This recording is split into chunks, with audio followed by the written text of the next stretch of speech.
કોઈની સાથે ભાગીને તો લગ્ન નથી કર્યા, એ કોઈ વિધર્મી સાથે તો લગ્ન નથી કર્યા, ખોટું કામ તો નથી કર્યું, શા માટે એને બહિષ્કાર કરે? ત્યારે સમાજે એને વધાવવી જોઈએ, એનો સાથ આપવો જોઈએ, નહીં કે એને અપમાનિત કરવી જોઈએ।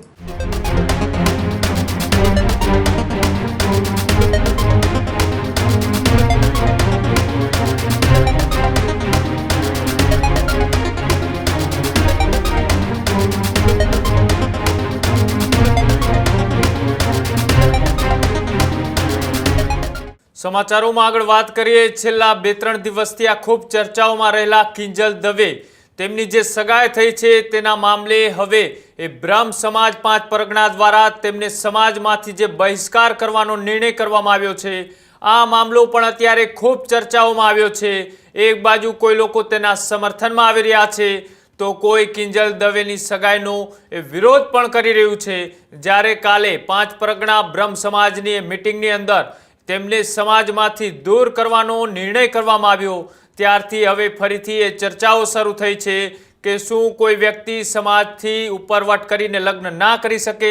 ત્યારે કિંજલ દવે અને પરિવારને સમાજમાંથી બહિષ્કાર કરવાનો જે મામલો છે તેના સમર્થનની અંદર સુરતના એડવોકેટ આવ્યા છે।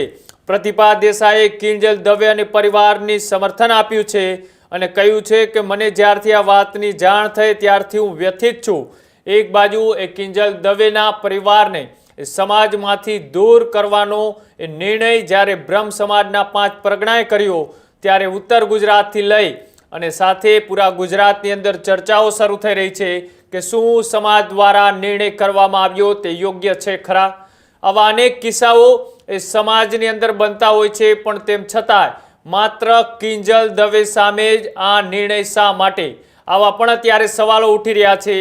આમ તો આપણે હિન્દુ મુસલમાન હોય કે પછી અન્ય મુદ્દાઓને લઈ પણ એ ચર્ચાઓ કરતા હોય છે ને કહેતા હોય છે કે હિન્દુઓએ એક થવું જોઈએ, પણ જ્યારે વાત આવે જ્ઞાતિવાદની ત્યારે જ્ઞાતિવાદના એ વાળાઓ ફરીથી ક્યાંક ને ક્યાંક આવી ઘટનાઓમાં ખુલી જતા હોય છે, ત્યારે ધર્મ ભૂલી અને જ્ઞાતિવાદમાં પડી જતા હોય છે। ત્યારે આ જે કિસ્સો છે આ કિસ્સાને લઈ અત્યારે ચર્ચાઓ શરૂ થઈ રહી છે।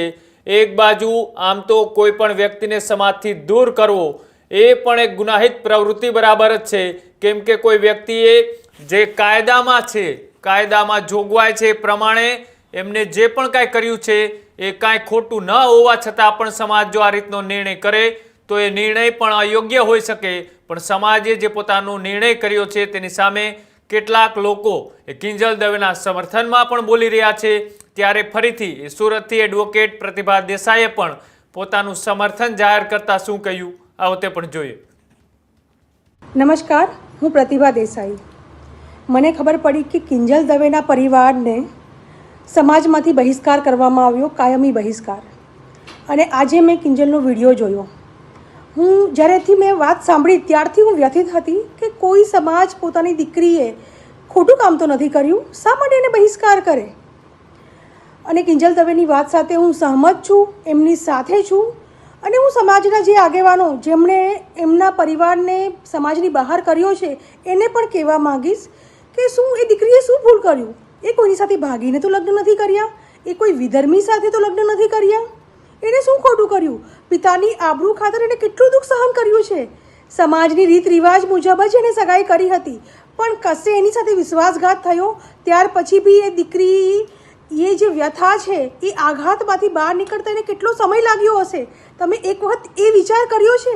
એ દીકરીએ સમાજની ઇજ્જત ખાતર કેટલું સહન કર્યું, અને આજે જ્યારે એમને એવું થયું કે ભાઈ મને પણ ખુશ રહેવાનો અધિકાર છે અને એ સુખી રહેવા માટે એણે એક સારા સમાજની, જે બ્રાહ્મણ સમાજની જે એક પાંખ કહેવાય, અને એવા જ સંસ્કારી કુટુંબ સાથે લગ્ન કર્યા છે જ્યાં ભગવાનની આરાધના કરવામાં આવે છે, માતાજી અને ભગવાન બંનેને સાથે રાખીને આગળ વધે છે, એવા પરિવારમાં એ લગ્ન કરવા જઈ રહી છે।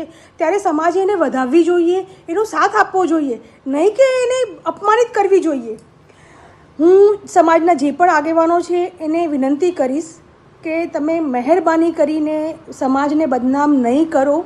બ્રાહ્મણ સમાજ એ વસુદેવ કુટુંબની ભાવનાવાળો છે, એ દરેક વ્યક્તિને પોતાની સાથે રાખવાવાળો સમાજ છે અને હંમેશા બીજાનું કલ્યાણ કરવાવાળો, વિશ્વ કલ્યાણની ભાવનાવાળો માણસ છે।